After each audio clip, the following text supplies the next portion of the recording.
నెల్లూరు రూరల్లో గంజాయి మాదక ద్రవ్యాలు అసాంఘిక కార్యక్రమాలపైన పోరాటం చేస్తున్నటువంటి ఉద్యమకారుడైనటువంటి పెంచలయ్యని అతి దారుణంగా పొడిచి హత్య చేయడం జరిగింది. ఆ హత్యకు సంబంధించి ఇప్పటికే దాదాపు చాలా వరకు A9 వరకు కూడా నిందితులను అరెస్ట్ చేసినట్లు కూడా రూరల్ DSP కొద్దిసేపటి క్రితమే కూడా మీడియా సమావేశం నిర్వహించారు. అసలు ఆ కేసుకు సంబంధించినటువంటి వివరాలు క్షుణ్ణంగా మనతో మాట్లాడడానికి రూరల్ DSP ఘట్టమనేని శ్రీనివాస్ రావు ఉన్నారు. సార్ నమస్తే సార్, ఎలా చూడాలి ఈ కేసుకు సంబంధించి? అసలు వాళ్ళ ఇన్సెంటివ్ ఏంటంటే వాళ్ళు దేనికోసం ఏ మోటివ్తో హత్య చేయడం జరిగింది?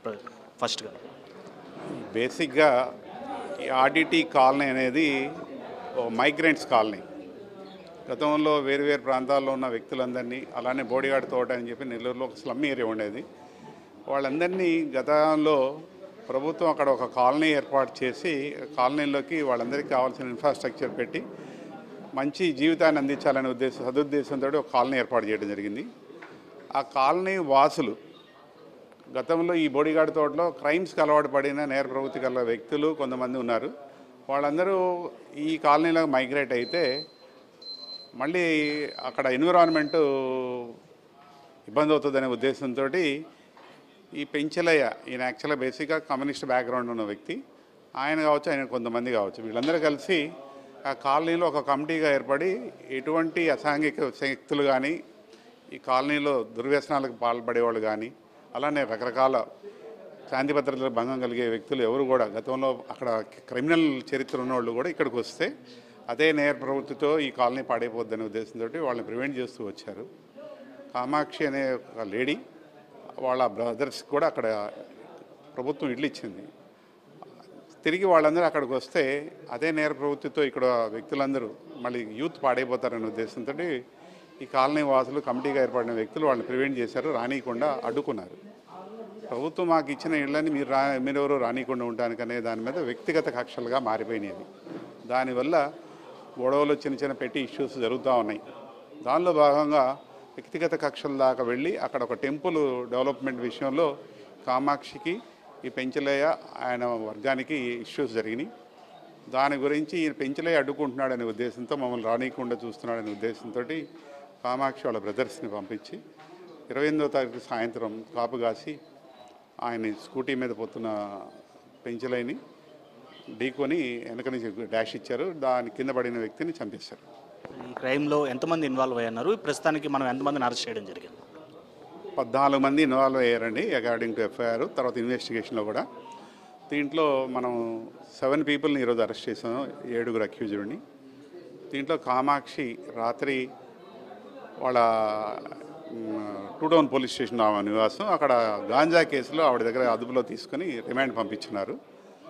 దీంట్లో మా ఇన్స్పెక్టర్ వేణు జేమ్స్ అని కామాక్షి బ్రదర్ని ఆ రోజు 2 డేస్ బ్యాక్, అంటే సంఘటన జరిగిన నైట్ 29 తెల్లారితనంగా, ఆ రోజు షుగర్ ఫ్యాక్టరీలో సమాచారం వచ్చి ఇన్స్పెక్టర్ వేణు వాళ్ళ టీము స్పెషల్ పార్టీస్ కావడం సెర్చ్ చేస్తుంటే ఓ వ్యక్తి చట్టుచాటు నుంచి ఎవరో కదులుతున్నారని చెప్పి హెడ్ కానిస్టేబుల్ దగ్గరికి పోయేదలకే కత్తితో దాడి చేయడం జరిగింది.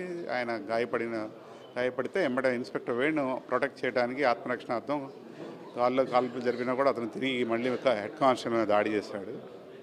ఆ క్రమంలో వేణు కాల్పుల్లో అతను గాయపడ్డాడు, జేమ్స్గా గుర్తించాం. తర్వాత ఇది ఇమీడియట్గా వాళ్ళని షిఫ్ట్ చేసాం హాస్పిటల్కి, ఇద్దరిని. ప్రస్తుతం జేమ్స్ ట్రీట్మెంట్లో ఉన్నాడు. డిశ్చార్జ్ అయిన తర్వాత జేమ్స్ని కూడా రిమాండ్ పంపిస్తాం. అలానే కామాక్షి మీద కూడా PT వారెంట్ వేస్తాం. మొత్తం 9 మంది అవుతారు. వాళ్ళతో పాటు ఇంకా 5 అరెస్ట్ కావాల్సిన వ్యక్తులు ఉన్నారు, వాళ్ళు కూడా పరారులో ఉన్నారు, వాళ్ళు కూడా న్యాప్ చేస్తాం.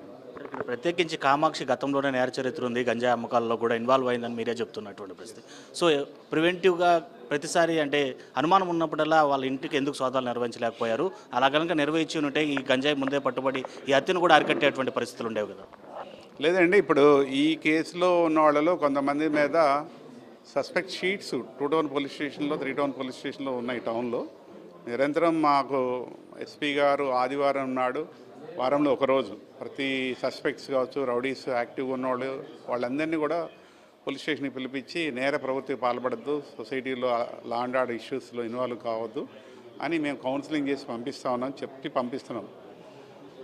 బిసైడ్స్ దట్ కొంతమంది ఈ నేరాలకి, అంటే డ్రగ్ పెడ్లింగ్ ద్వారా ఆధారపడి కావచ్చు, లేదంటే ఈ కామాక్షి పాత ఇనుము కొని అమ్ముతూ ఉంటుంది. దాని ద్వారా కొంత ఆవిడ గెయిన్ అవుతా ఉంది. దాంట్లో భాగంగా కొంతమంది రిఫ్రాఫ్ పిల్లలు, దారి తప్పిన వాళ్ళు, యూత్ వాళ్ళని మచ్చిక చేసుకొని వాళ్ళ బ్రదర్స్ ద్వారా ఈ హత్యలో పాల్గొనేటట్టు చేసింది. నిరంతరం ఎస్పీ గారి ఆధ్వర్యంలో పోలీస్ నిఘా ఉంది. ఆ నిఘాని తప్పించుకొని నేరం చేశారంటే ఇంకా మేము ఫర్దర్గా కూడా దీన్ని ఇంటెన్సిఫై చేస్తాం. మెయిన్ ఏంటంటే నెల్లూరులో యాక్చువల్గా యాక్టివ్ రౌడీ షీటర్స్ అందరూ కౌన్సిలింగ్ ద్వారా సైలెంట్ అయిపోయారు. రెఫ్రాఫ్స్ ఎవరైతే ఉన్నారో అంటే చిత్తు కాగితాల దగ్గర నుంచి, పాతినం దగ్గర నుంచి వీళ్ళే మన 1 టౌన్ 2 టౌన్లో హత్య జరిగిన 2 వ్యక్తులను చంపిన రోజు కానీ ఇప్పుడు కానీ జరిగింది. కానీ అంతా కూడా ఈ స్క్రాప్, రకరకాల దొంగతనాలు, చిల్లర దొంగతనాలు చేసే వ్యక్తులే పాల్గొన్నారు. దీంట్లో కూడా పాల్గొంది కూడా వాళ్ళే. వీళ్ళకి ఎవరికి కూడా రౌడీ షీట్ లేదు. రౌడీ షీట్ ఉంటే ప్రత్యేకంగా బాడీలీ అఫెన్సెస్లో ఇన్వాల్వ్ అయితే షీట్ ఓపెన్ చేసి వాళ్ళ ద్వారా మేము నిఘా పెడతాం. వీళ్ళు దొంగతనాలు చేస్తూ ఉన్నారు. దొంగతనాల ద్వారా ఎన్డీపీఎస్ ద్వారా క్రైమ్ అంటే బాడీలీ అఫెన్సెస్లో అంటే ఒక వ్యక్తిని గాయపరిచేది, హత్యాయత్నం కానీ అలాంటి కేసుల్లో లేవు. కాబట్టి ఫస్ట్ టైం వీళ్ళు ఇన్వాల్వ్ అయినారు దీంట్లో. సో నెల్లూరు రూరల్ ప్రజానీకాన్ని శాంతి భద్రత విషయంలో ఎలాంటి హామీ ఇవ్వబోతున్నారు? నిరంతరం మా ఎస్పీ గారి ఆధ్వర్యంలో ప్రత్యేకంగా కోఆర్డినేట్ సర్ప్రైజ్ చెకింగ్లు కావచ్చు, లాడ్జెస్ చెకింగ్ కావచ్చు, వెహికల్ చెకింగ్ ద్వారా ఎన్డీపీఎస్కి వ్యతిరేకంగా నార్కోటిక్ డ్రగ్స్ ఫ్రీ డిస్ట్రిక్ట్ చేయాలనే ఉద్దేశంతో ఎస్పీ గారు మా టీమ్స్ మొత్తాన్ని యాక్టివేట్ చేస్తున్నారు. నిరంతరం వెహికల్ చెకింగ్ చేస్తున్నాము. కొంతమంది పట్టుబడుతున్నారు. మెయిన్ మాకు కోరేది ఏంటంటే పబ్లిక్ భాగస్వామ్యం కావాలి. ఎందుకంటే పోలీసు వ్యవస్థ ఒక్కటే పోరాడితే సరిపోదు. మీ ఏరియాలో శాంతి భద్రతలకు భంగం కలిగేటట్టుగా అసాంఘిక శక్తులు ఎవరైనా ఉన్నా లేదా నేర ప్రవృత్తి కలబడే వ్యక్తులు కానీ వీళ్ళందరినీ అరికట్టాలంటే ఒక పోలీసు వ్యవస్థకి పబ్లిక్ సహకారం ఉంటే తప్పకుండా చేయగలం. ఎవరైనా సరే మాకు సహకరించే వాళ్ళు ఎవరైనా ఉంటే వాళ్ళ పేర్లు గోప్యంగా పెడతాం. మంచి రివార్డులు ఇస్తాం. గంజా కావచ్చు, రౌడీ ఎలిమెంట్స్ కావచ్చు, ఈ డిస్టిక్ టౌన్ని ఫ్రీ ఫ్రమ్ క్రైమ్ చేయాలంటే మీరందరూ కూడా సహకరించాలని చెప్పి కోరుకుంటాం. అలాంటి వ్యక్తులు ఎవరైనా ముందుకు ఇస్తే తప్పకుండా సొసైటీలో ప్రతి పౌరుడు ఆయన బాధ్యత. తను ప్రశాంతంగా ఉండాలంటే తన చుట్టూతో ఎన్విరాన్మెంట్ని శుభ్రంగా జాగ్రత్తగా చూసుకోవాల్సిన బాధ్యత కూడా పౌరుడికి ఉంది. కాబట్టి మీరు చేస్తే, మీరు ముందుకు వస్తే మేము కూడా చేస్తాం. మా వంతుకి మీరు సహాయం చేసిన వాళ్ళు అవుతారు. Right sir, thank you.